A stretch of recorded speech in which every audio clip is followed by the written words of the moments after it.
Bonjour, Joël de la boutique du danseur.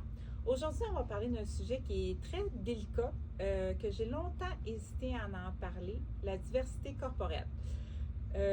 Pourquoi j'ai hésité à en parler? C'est que moi-même étant plutôt filiforme, je me suis dit, est-ce que je vais me faire juger du fait que moi, je parle de ça? Puis après ça, je me suis dit, mais c'est pas ça justement la diversité corporelle, d'avoir une opinion sans que les gens te jugent pas ton opinion à partir de ton physique. Fait que moi, j'ai 25 ans d'expérience dans le monde des femmes. Je pense que c'est à propos que je parle de diversité corporelle. Donc, j'ai décidé d'écrire un blog et après, je l'ai fait lire à ma collègue. Puis, on a commencé à jaser de ça et ça en est découlé quand même une longue conversation. Puis, je me suis dit, tiens, faisons-en un podcast. Et voilà, fait que le podcast Diversité corporelle.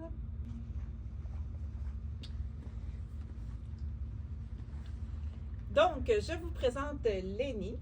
Lénie qui m'aide avec les réseaux sociaux, la partie web, qui travaille aussi en boutique. C'est avec Lénie que j'ai eu la discussion justement de la diversité corporelle et ça a tellement coulé naturellement. Ça a bien été? Que je me suis dit, faisons un podcast ensemble. Oui. Je trouvais ça intéressant d'avoir la vision peut-être de quelqu'un d'un peu plus jeune aussi, qui a été élevé dans les réseaux sociaux, versus moi qui s'est intégré tranquillement à ma vie. Fait qu'on va un petit peu discuter de ça un petit peu plus tard. Avant de commencer, j'aimerais ça que tu entendes, Lénie, sur c'est quoi pour toi la diversité corporelle? Écoute, Joël, pour moi, là, la diversité corporelle, c'est sûr que dans les médias sociaux, là, on est bombardé sur des corps parfaits, des corps qui sont photoshopés même, mais pour moi, la diversité corporelle, c'est vraiment toutes les formes de corps, les types de corps, même les handicaps.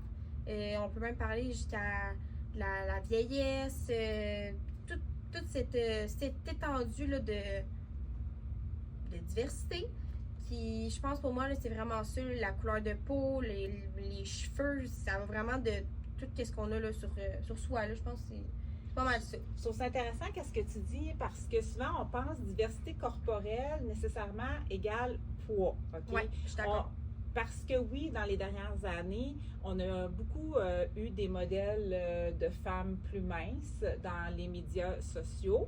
Mais la diversité corporelle, moi, quand j'ai voulu parler du sujet, j'ai été faire une recherche de qu'est-ce que c'est. J'ai lu qu'est-ce que c'est. Puis ce que ça disait, c'était que, dans le fond, c'était peu importe l'apparence que tu as, c'est ce que l'être humain est unique. C'est ce qui fait qu'on est unique, qu'on est nous-mêmes.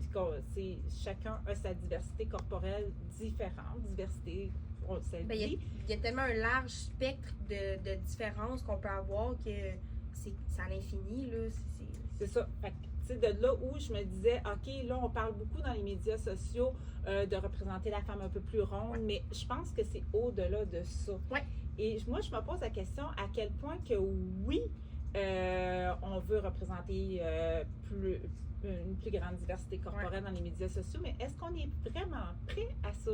Parce que là, présentement, on voit un petit peu plus de femmes rondes, oui, mais ça se limite pas mal à là. Ça reste que les femmes rondes qu'on voit sont quand même toujours un peu, je trouve, du même type. Mm-hmm.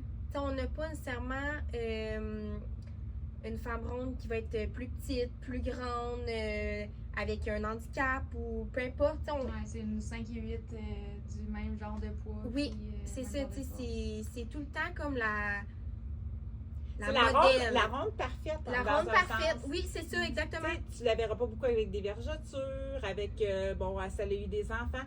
Puis je me demande à quel point, avec une poitrine un peu plus moins ronde, je me demande à quel point que nous, on est prêt à recevoir la vraie diversité corporelle en tant que personne qui regarde des réseaux sociaux ou quoi que ce soit. De voir une femme plus âgée aussi, de voir une femme avec des vergetures, de voir là on dit femme, mais un être humain, peu importe, avec un handicap, comme on disait, est-ce qu'on est prêt à ça? Je me pose la question.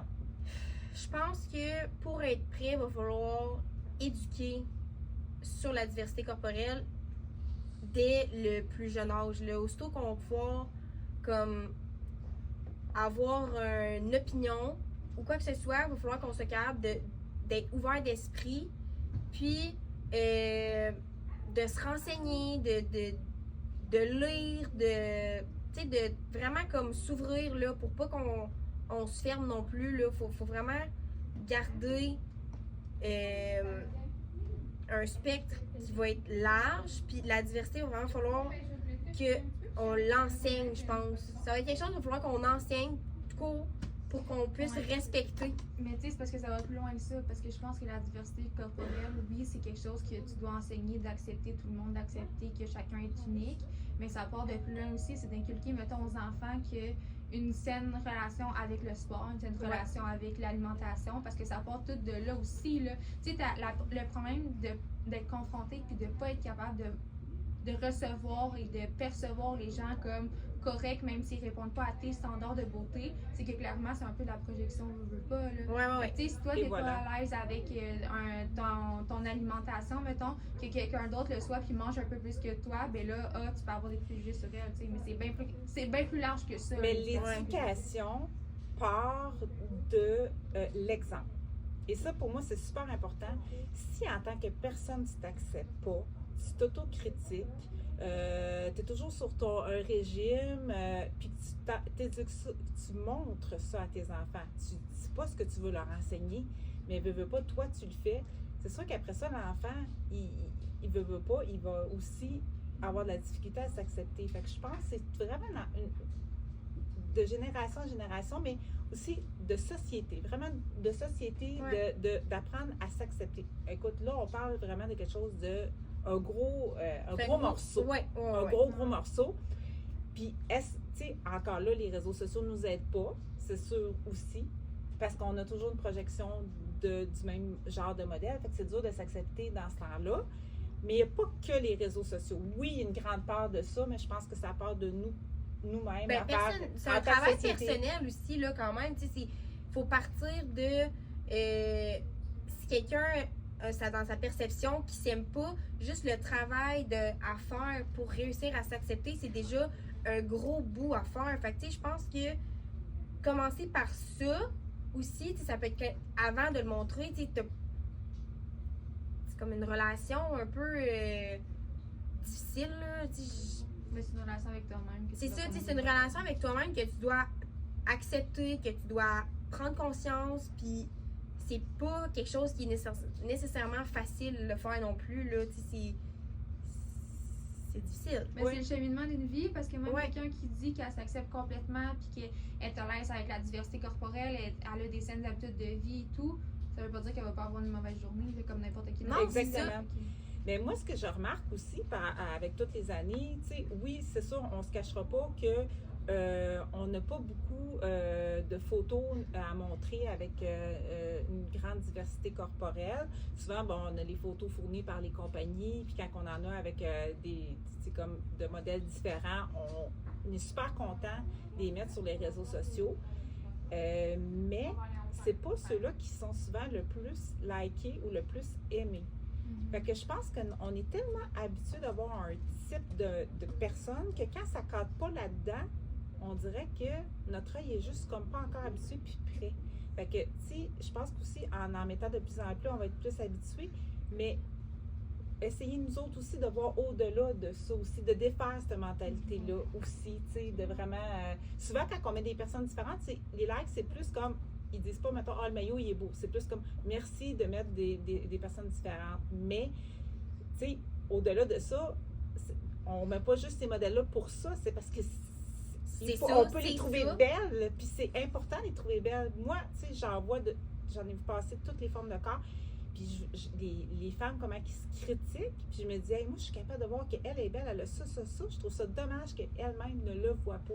Fait que c'est vraiment là de... On le voit souvent là, en boutique, là, quand on est rendu aux cabines d'essayage, souvent, ce qu'on va entendre, je trouve que c'est dommage qu'on entende souvent ça, mais c'est j'ai pas le goût de me voir en maillot parce que je m'aime pas beaucoup, j'ai pris du poids, tu sais, il y a tout le temps comme une petite critique qui vient comme rendu à la cabine d'essayage, puis je trouve ça dommage parce que souvent on finit par leur trouver un maillot de bain, puis il est vrai, tu sais, il leur fait bien, c'est beau, sont belles, tu sais, mais on dirait qu'il y a tout le temps comme la petite arrière-pensée de oui, mais j'ai quand même pris du poids, fait qu'il faut que je change mon maillot. Ou on dirait qu'ils sont pas capables de. Mais je pense C'est qu'en difficile de. tant que femme, est-ce qu'on se donne vraiment le droit de se trouver belle, tu sais, dans le sens que, hey, qu'est-ce que les gens vont penser si je dis, hey, moi, je me trouve belle, tu sais. Fait que, Ben, est-ce qu'on se donne le droit rendu aussi? là, c'est de la confiance en soi. Ouais. Aussi, tu sais, moi, personnellement, je trouve ça beau voir quelqu'un avec beaucoup de confiance, tu sais, de. Ça fait toute la différence. On dirait que la personne rayonne bien plus que quelqu'un qui arrive puis qui. Tu sais, je trouve ça vraiment correct aussi quelqu'un qui arrive puis qui a un peu moins de confiance, mais ça fait toute une différence là, quand la personne elle arrive en cabine puis elle est comme ah oui, tu sais, j'aime ça, tu sais, j'aime ça. C'est plus agréable, tu sais, c'est. Ben pour les deux, là. Pour Oui, la pour conseillère la qui veut conseillère. l'aider puis qui, elle, la trouve belle. Mais pour elle, son expérience en essayage aussi. Mais tu sais, Oui. la confiance, ça vient aussi avec l'éducation qu'on parlait tantôt. Ça part de jeune, de dire à son enfant que hey, t'es belle, t'es bonne, t'es forte, t'es intelligente. Oui. Mais c'est pas juste ça, tu sais. C'est pas juste t'es beau, t'es belle qu'on doit dire, je pense, là, pour avoir de la confiance Non. aux gens. C'est T'es l'intelligence. capable de tout c'est- faire, t'es forte, tu sais, il y a personne qui peut t'arrêter, il y a aucune limite pour toi, tu sais, c'est tout ça aussi. Puis tu sais, quand tu parlais d'énergie puis de diversité corporelle, la diversité corporelle, moi, je suis rendue là, pourquoi ça inclurait pas la personnalité, tu sais. Tout à fait. Je suis d'accord Vrai. avec toi. Exact. Je suis d'accord parce que quelqu'un qui va justement se trouver belle, souvent on va lui dire, on va, mettons quelqu'un qui dit, ah, moi je me trouve belle, tout, on va la critiquer souvent, tu sais. Fait que d'accepter qu'une femme peut se trouver belle, d'accepter qu'elle a une personnalité plus forte ou plus timide, elle peut être belle dans cette Ouais. timidité. Oui, Tu sais, il y a des femmes qui sont faites super, comme, tu sais, supposément des standards minces, tout, puis ils sont pas à l'aise en deux pièces. Ben, en une pièce, puis sa personnalité est plus timide, fait que ça fait partie de tout ça. Fait que je pense que c'est important, oui, en tant que société, les réseaux sociaux ont un enjeu à faire aussi d'en présenter plus, mais pas juste sur le poids. Vraiment, comme on disait, tout âge. Pas parce que tu es rendu à 70 ans que tu n'as plus le droit d'être représenté. On en voit-tu beaucoup des femmes de 70-80 Non. modèles? Non. Pourquoi? Ça fait partie de la femme. La Les vieillesse gens fait partie de s'habillent la femme. pareil à 70 ans, Exactement. là. t'as le droit de mettre un maillot à 70 ans encore, là. Ouais. Nationalité, peu importe. Je pense que c'est vraiment ce qu'on veut, c'est que chacun puisse un peu se retrouver dans ça. Mm. Fait que ça part, oui, des réseaux sociaux, mais de la société aussi. Puis quand on va être vraiment tanné de voir le même genre de modèle, puis qu'on va dire c'est assez, les réseaux sociaux n'ont pas le choix de suivre. Tranquillement, il y a une amélioration, mais il y a encore un grand travail à faire. Mais c'est ça, c'est parce qu'on voit l'acceptation du fait qu'en 2024, on inclut les corps plus ronds, mais c'est comme si on commençait à, vu qu'on inclut les corps plus ronds, on boude les corps plus minces, plus petits. Ouais. Mais c'est pas ça, comme tu disais, la diversité corporelle, c'est tous les corps, toutes les couleurs, toutes les formes, toutes les rides, tout, tu sais. Fait que c'est pas de renier un type de corps parce que c'est plus ça qui est à accepter, tu sais. Oui, c'est vraiment intéressant. Puis du fait de partir aussi, pourquoi qu'on le fait? On le fait parce que c'est la mode de montrer la diversité corporelle, ou on le fait pour nous, puis on le fait vraiment pour les bonnes raisons. Ouais. Si on le fait pour les bonnes raisons, bien, on va présenter toutes les formes de corps, tous les âges. Fait que c'est de le faire pour les bonnes raisons et non parce que c'est trendy de faire ça. C'est la mode de dire ah, regarde, je mets une femme plus ronde sur mes réseaux Ça va sociaux, pogner. ça va pogner, le monde va aimer ça. Non. Faisons-le pour représenter tout le monde. Ouais. Je pense Mais- que ça fait vraiment un peu l'idée de. Vraiment le fond de l'idée de la diversité corporelle. Ouais, je suis d'accord. Fait que c'est notre premier podcast. On se lance, tout simplement. J'espère que vous avez aimé ça. À très bientôt. Alors, c'était notre premier podcast. On avait Malia qui était en arrière de la caméra qui faisait ses commentaires. Lénie, ça s'est bien passé? Oui, très bien passé. Excellent. Et moi-même, Joël. Donc, j'espère que vous avez apprécié notre premier podcast. Tout simplement, sans prétention. Et voilà. Bye! Bye.